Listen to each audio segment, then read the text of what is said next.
Hello and welcome to another episode of the Today's Pastime podcast. We have a lot to talk about today, so let's get right into it.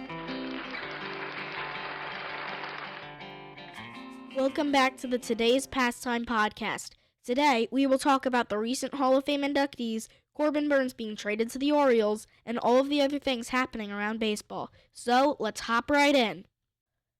So let's start with the Hall of Fame. As some of you may know, 3 players were inducted into the Hall of Fame, with 2 of them being first-ballot Hall of Famers. The 2 first-balloters, Adrian Beltre and Joe Mauer, will join Todd Helton and manager Tim Leland as the 4 members of the class of 2024 heading to the National Baseball Hall of Fame. So, let's talk about these players.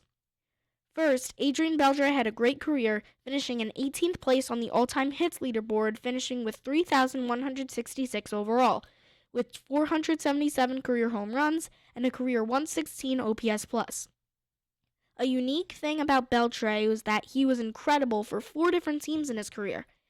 He had a 108 OPS+ with the Dodgers, a 101 OPS+ with the Mariners, a 141 OPS+ in his 1 year with the Red Sox, and a 128 OPS+ with the Rangers.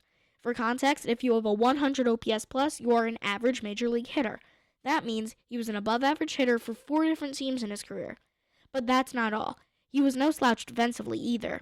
He had a .960 career fielding percentage, winning 5 Gold Gloves and 2 Platinum Gloves. With a 93.5 career WAR, I feel he is well deserving of a Hall of Fame induction. Now let's talk about the other first balloter, Joe Mauer. Joe Mauer played his entire 15-year career with his hometown Minnesota Twins, racking up a 124 OPS+ and a 55.2 career WAR. He racked up 3 Gold Gloves, 5 Silver Sluggers, and 3 batting titles in his career.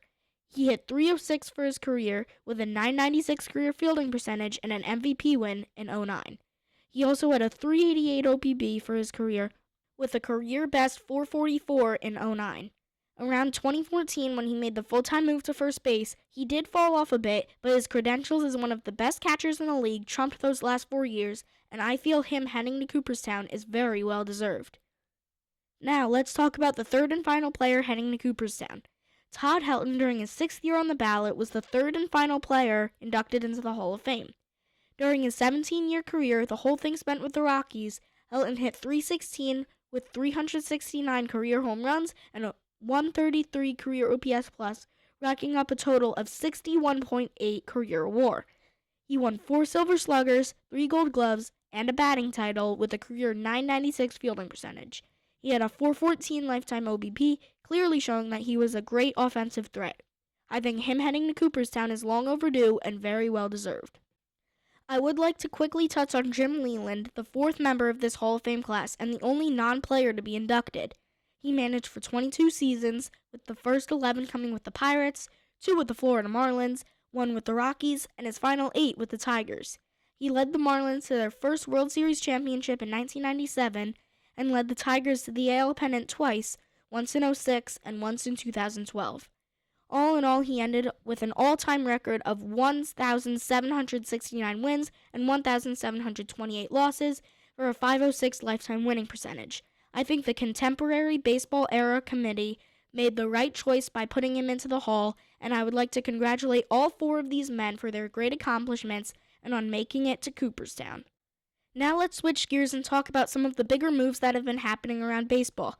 First, most likely the biggest of all, was Corbin Burnes being traded from the Milwaukee Brewers to the Baltimore Orioles in exchange for DL Hall, Joey Ortiz, and the number 34 overall pick in the 2024 draft. I feel this is a good move on both sides, although I do feel that the Brewers could have gotten more for Burnes.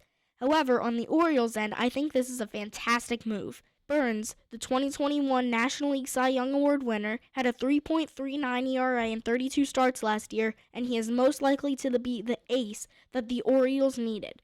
However, he is a free agent after the 2024 season, so the Orioles will either have to pay him the money he deserves or go for a championship this year.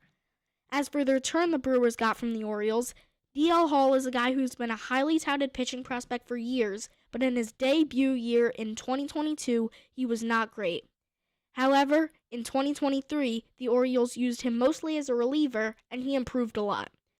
In his debut season of 2022, he had a 5.93 ERA in 11 appearances, And then in 2023, he had a 3.26 ERA in 18 appearances, even appearing in both games 1 and 3 of the ALDS, tossing 3 1/3 innings in the postseason without giving up a run.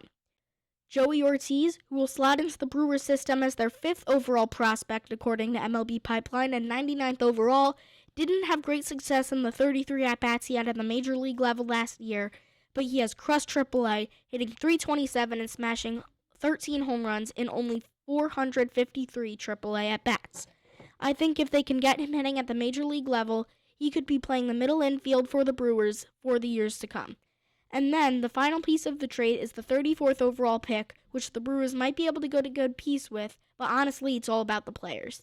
Like I said, I do feel the Brewers could have gotten more, but I do think that both teams did a good job with this trade. Before we get into the other big trade that happened this week, I would like to mention that the Angelos, the former owners of the Orioles, are selling their part of the team to a group that includes Orioles great Cal Ripken Jr.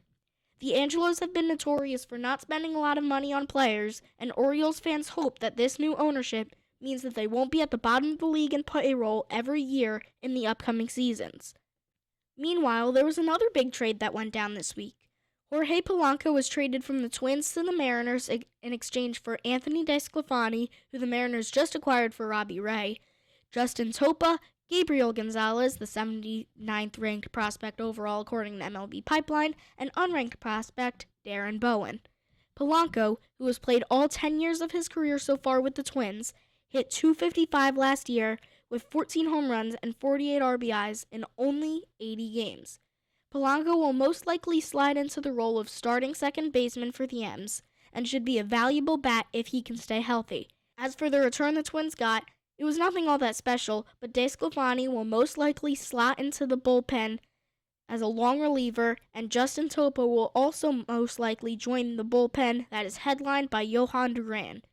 As for other moves around the league, Justin Turner is heading to the Blue Jays on a 1-year deal, which most likely means that the Jays will not be bringing back Matt Chapman. Also, Aroldis Chapman signed a 1-year deal with the Pirates, and Jock Peterson is headed to join the reigning NL champion Arizona Diamondbacks. That's going to wrap up this episode of the Today's Pastime podcast. If you made it this far, I would like to thank you so much for listening. I hope you enjoyed it. If you did enjoy, please consider liking this video and subscribing to my channel down below. I really would appreciate it. Once again, thank you so much for listening, and I will see you guys next time. Peace!